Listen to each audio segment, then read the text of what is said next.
When we talk about gender-based violence, many forms of daily violence gets normalized and is being accepted under the garb of patriarchy. आदमी जुल्म करने के कारण बहुत है। बहुत से आदमी नशा करके करते हैं, बहुत से आदमी जिद में करते हैं कि मैं मर्द हूँ, बहुत से आदमी माँ बहनों के चढ़ावे में आके झगड़ा करते हैं, बहुत से लोग दोस्तों के चढ़ावे में आके करते हैं कि तेरी औरत इधर जा रही, तेरी औरत उधर जा रही। आज भी समाज में ऐसे लोग हैं या ऐसी पीड़ित महिलाएं जो घर के अंदर बंद दरवाजों में मार खा रही हैं, अपने पति की सास के टॉर्चर सह रही हैं। वो लोग को बोलो भी या समझाओ भी तो लोग यही बोलते हैं कि हमको जिंदगी भर यही रहना है मैडम, यहाँ से कुछ नहीं कर सकते।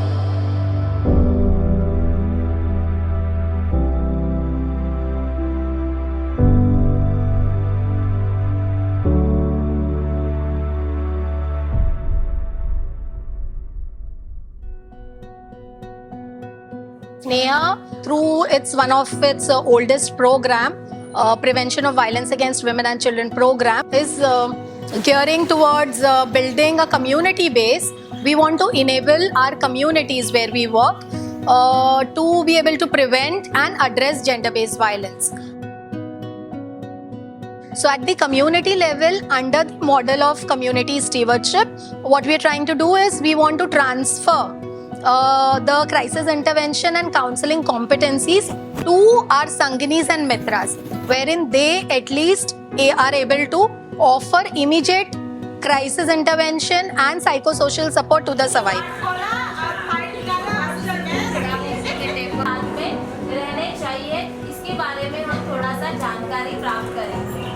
Now to do this, we work at 3 levels. One is at the primary prevention level, where we have community volunteers, we have women volunteers whom we call Sanginis, we have men volunteers whom we call Mitras, and we have group members, the GUT members. मैं पीएनवी संगनी हूँ, शिवाजी नगर में रहती हूँ।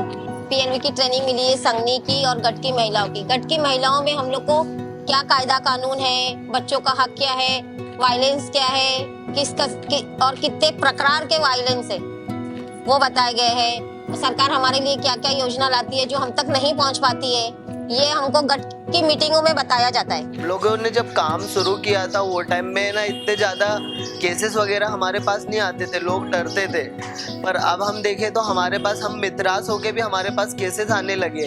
हाँ, activities करनी पड़ी हमें, कभी पैम्पलेट बांटना पड़ा, नुक्कड़ नाटक करने पड़े, कभी वॉल प्रिंटिंग करनी पड़ी लोगों को जागरूक करने के लिए। पर इससे ये हुआ कि हमारे पास हमें ना लोग हैं ना आके ना केसेस बताते हैं। लेडीज़ हम लोग से बेफिक्र होकर बात कर पा रही हैं। At the secondary prevention level, we offer crisis intervention and counseling services through our counseling centers. We have counseling centers based in hospital setup and also at community level. संगनियों को ये ट्रेनिंग दी जाती है कि कोई पीड़ित महिला या कोई केस में हम काम कर रहे हैं तो उसकी पूरी कहानी सुने, दोनों मियाँ बीबी का मसला हल करें और उनको अच्छी मालूमात दें। क्योंकि चौकी में हम लोग कोई एनसी डालने जाते, कोई रिपोर्ट करने जाते तो वो हमारे से हो नहीं पाता है सर। हम कुछ उधर क्या बात करेंगे क्या नहीं, तो उस बारे में हमारे को यहाँ पे बताया जाता है क्या पुलिस वाले से और पुलिस चौकी में किस तरह से बात करना चाहिए और क्या क्या उनके बारे में जानकारी लेना चाहिए। मेरा आदमी शादी हुई जब से मुझे मारते थे, पीटते थे, गाली देते थे, शक करते थे। बहुत मैंने झेली, मुझे रात रात भर घर से मार के भगा देते थे, रोडों पे लेके घूमती थी, कहीं भी रिक्शे के पीछे छुप जाती थी। इतना मारते थे कि सह नहीं सकती थी। कई बार मैंने फांसी लगा ली, चूहे की दवा भी पी ली, केक ला के खा ली, बहुत कुछ कर ली। मरने के लिए इतना सता के रखे थे।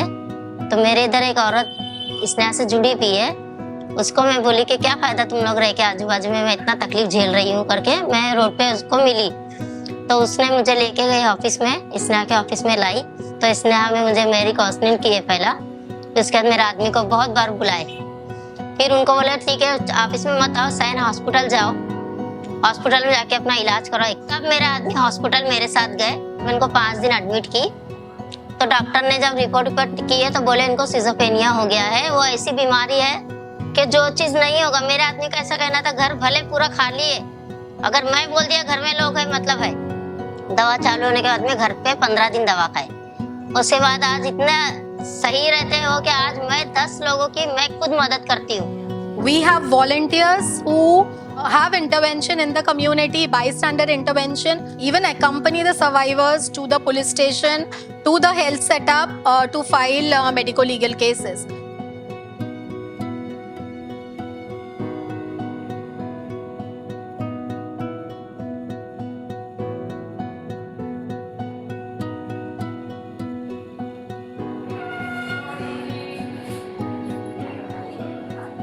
And the objective to work with healthcare providers is to strengthen the public health system's response on gender-based violence. So we conduct sensitization trainings with the healthcare providers, and we run counseling centers at 3 tertiary hospitals in Mumbai. We run women's OPD, and we have also collaborated with the Department of Women and Child, where we have initiated one-stop center. And this one-stop center offers comprehensive and integrated services to the survivors, and this service also includes shelter facility for the survivors in crisis. ऐसे ही मिलने को भी आ जाओ, कभी अच्छा लगा, बताओ। We had cases, many cases with domestic violence and physical and sexual abuse and different kinds of cases where we did not know how we would go along with those kind of cases. That is the time when we got ourselves introduced to Sneha organization.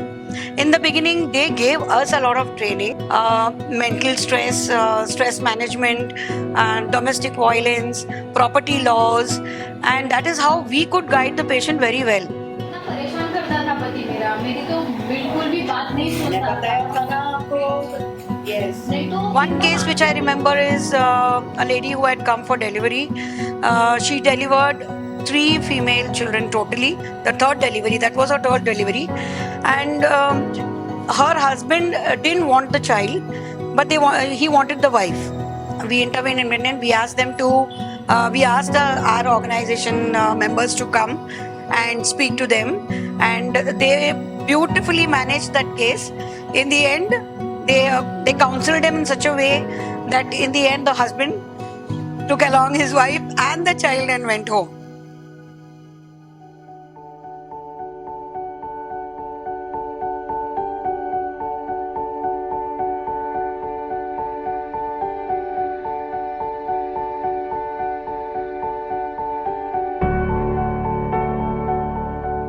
We want to enable our communities where we work to be able to prevent and address gender-based violence. पहले ऐसा होता है कि हम लोग police से बात नहीं कर पाते थे, हम लोग कहीं जाते तो अपनी बात रख नहीं पाते थे या उनको वो बात समझा ही नहीं पाते थे।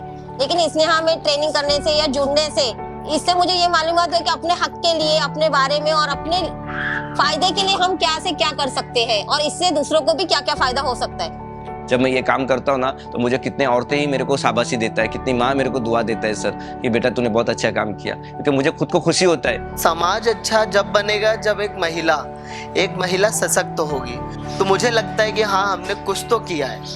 कोई टाइम ऐसा था कि मैं छुपूं कहाँ, किसका दरवाजा खुला है, मैं कहाँ घुसूं, कहाँ छुप जाऊं, ऐसा मैं सोचती थी। आज लोग मेरे घर पे आते हैं छुपने और बचने के लिए, तो मेरे को फक्र महसूस होता है कि स्नेहा में आने के बाद मुझे इतनी हिम्मत मिली। मैं चाहती कि और लोग भी खुश रहे, किसी औरत को ये चीज झेलना ना पड़े।